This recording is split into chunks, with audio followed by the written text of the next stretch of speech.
Here is what I learned about spirituality and religion.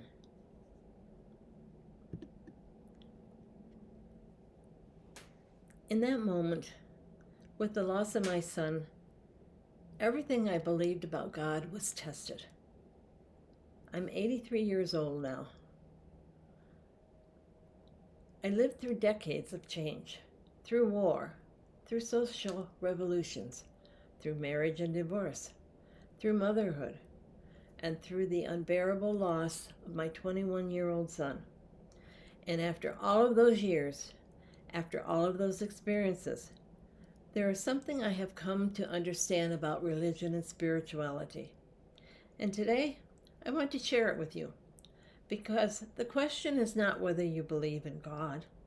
The question is, who taught you what to believe? Have you ever stopped to ask yourself if it still feels true in your own heart? When I was a little girl, my parents fought about religion. My father, being Italian, believed I should go to the Catholic Church. My mother believed I should go to the Christian church. So I did both. I attended a Christian school attached to a Christian church until high school. And once a week at night, I walked miles to catechism class at the Catholic Church. Now I'm 83 years old. And back then, it was safe enough for a young girl to walk alone in the dark along quiet streets. I wouldn't dream of doing that today. But what I remember most was not the walking. It was the confusion. 2 churches, 2 sets of teachings, 2 interpretations. And as a child, I didn't choose any of it. It was chosen for me. I learned the prayers. I learned the rituals. I learned the beliefs. I learned what to fear. I learned what was considered right. I learned what was considered wrong. But even as a young girl, something inside of me felt unsettled. There were questions in my heart that no one seemed able to answer. And I remember thinking, quietly, privately, there must be more than this. As I grew older, I continued doing what was expected of me. When I was preparing to get married, I had to attend classes in order to be married in a Lutheran church. Classes to qualify, to be approved. Different churches, different rules, different beliefs, different fears, different requirements. And I began to notice something. If truth is universal, why does it change from building to building? If God is one, why are there so many versions? Each church had its own beliefs, its own fears, its own rules about who was right and who was wrong.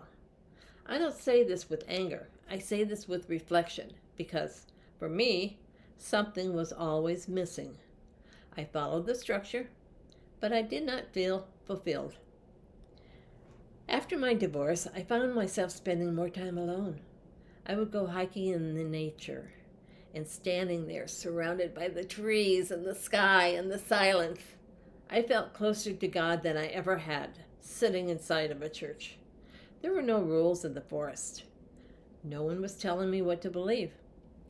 No one was interpreting God for me. There was just presence. And something inside of me felt peaceful, alive, connected. And that was the first time I began to sense the difference between religion and spirituality. And then my life changed forever. I lost my 21-year-old son, Dustin. There are no words that truly describe what kind of a loss that does to you. When something so devastating happens, you don't want doctrine. You don't want rehearsed answers. You want truth. You want understanding. You want to know why.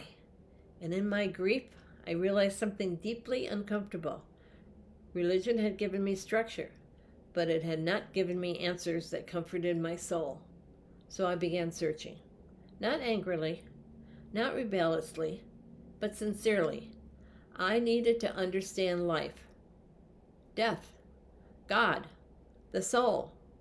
And what I discovered changed everything.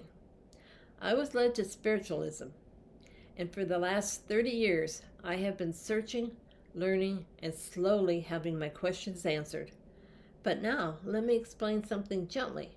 When I say spirituality, I don't mean abandoning faith. I don't mean rejecting God. I mean removing the middleman. Spiritually for me meant something simple. No one standing between me and God. No institution filtering my connection. No rule book controlling my access. Just me and the divine. And something beautiful began to happen. I started listening inward. Have you ever gone to sleep with a question and woke up with clarity? Have you ever had a quiet knowing that you couldn't logically explain? A nudge to call someone, a feeling not to go somewhere, an idea that suddenly arrives with peace. Many people dismiss that, but I began to understand that inner voice is guidance. Some call it intuition. Some call it the Holy Spirit. Some call it channeling. The name matters less than the experience.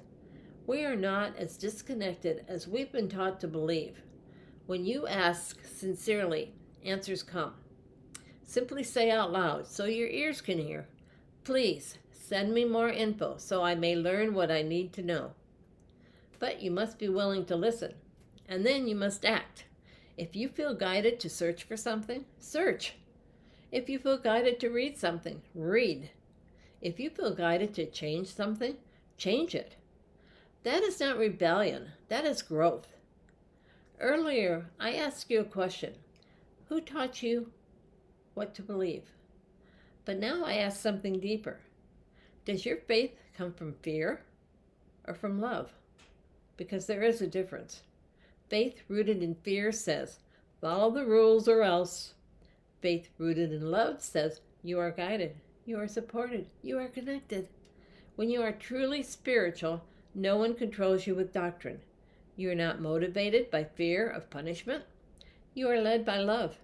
You are guided by your soul. And your soul does not shout. It whispers. It nudges. It waits patiently. And when you begin living from that place, something shifts. You feel empowered, not because you are above anyone, but because you are connected directly. No building stands between you and God. No title, no approval, no permission required. Now let me say something important. This is not about attacking religion.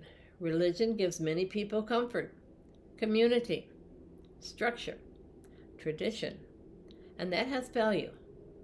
But structure without interconnection feels empty, and connection without structure can feel ungrounded. Each person must find their own balance. For me, spirituality brought the answers my heart had been seeking since I was a little girl walking alone in the dark. And at 83 years old, I no longer need someone else to define my relationship with God. So I leave you with this. Question gently. Seek sincerely. Listen inwardly. You do not need permission to grow. You do not need approval to ask deeper questions. And you do not need an institution to speak to God. Your soul already knows the way. My name is Gloria Bell. I am 83 years old, and this is what I have learned. I share it with you with love.